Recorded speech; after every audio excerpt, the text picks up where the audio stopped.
In the book She Never Dies, the urban legend of the Interstate 4 ghost is explored.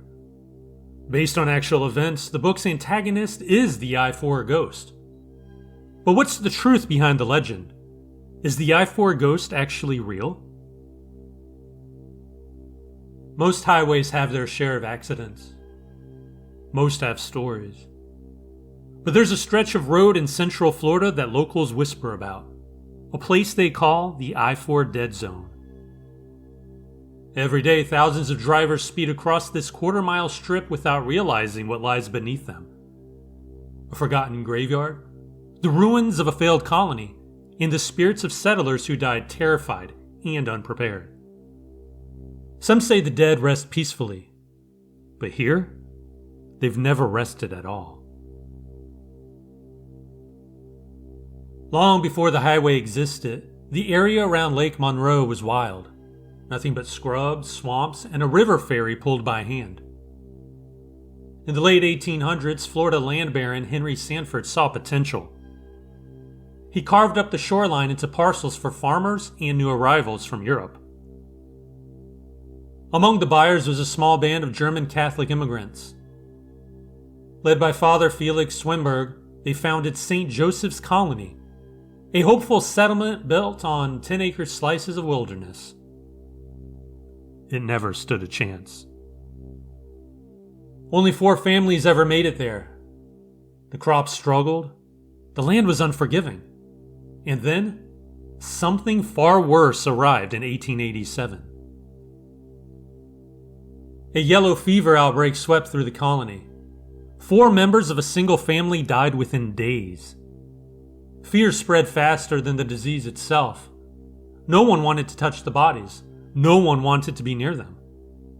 So they were buried quickly in the woods near the new railroad line with little ceremony.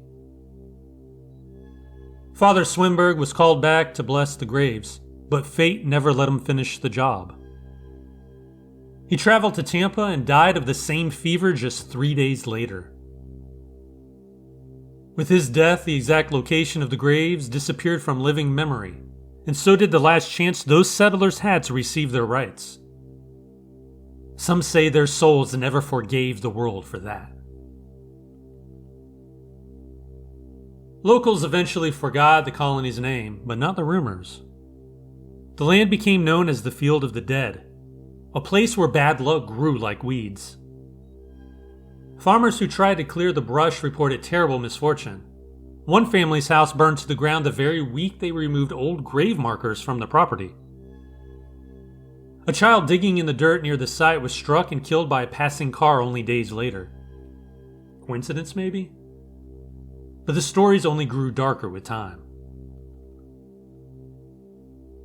When Florida purchased land to build a new interstate, state officials were vaguely aware of old graves on the property. They intended to relocate them, but plans changed. Money tightened. The graves weren't documented. No one could say exactly where they were. And so the land, graves and all, was paved over. Concrete sealed the colony forever under Interstate 4. Contractors hauled in dirt to flatten the landscape, and right on schedule, Florida's weather made its opinion known. Hurricane Donna, already weakening in the Gulf, suddenly turned. Instead of drifting west, the storm carved a bizarre, precise path directly across central Florida, tracing the line where the highway was being built. At midnight, the eye passed right over the old burial ground. Construction halted for months. Equipment was destroyed, and old-timers whispered that the storm was punishment for disturbing the dead. Then, in 2004, as if repeating history, Hurricane Charlie followed almost the same path, slamming into central Florida the very year construction work resumed near the gravesite.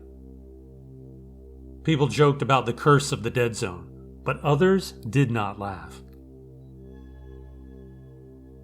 Today, the dead zone sits on a bridge over the St. Johns River between Orlando and Daytona Beach. It looks ordinary, but for anyone who's crossed it, the stories are anything but. Drivers report cell phones picking up voices, layered, overlapping whispers, especially on the south end. Conversations interrupting themselves with static and muffled words. CB radios spitting out strange garbled messages in languages no one recognizes. Drivers also report shifting balls of light floating above the asphalt after midnight. Apparitions walking along the shoulder, only to vanish when headlights reach them. They also report ghostly hitchhikers who never leave footprints and never cast a shadow. And then, there are the accidents. On the very first day the highway opened, a truck hauling frozen shrimp lost control and jackknifed exactly above the buried colony. It was the dead zone's first fatality, but not its last. To this day, that quarter mile has one of the highest accident rates in Florida. So if you ever find yourself driving across the I-4 bridge at night, turn down your radio. Check your mirrors twice. Listen closely to your cell phone. Because some travelers swear that if you're unlucky enough, for just a moment, you'll hear voices whispering through the static. Not asking for help, not seeking comfort, just reminding you you're driving over their graves. And the dead, they never forget.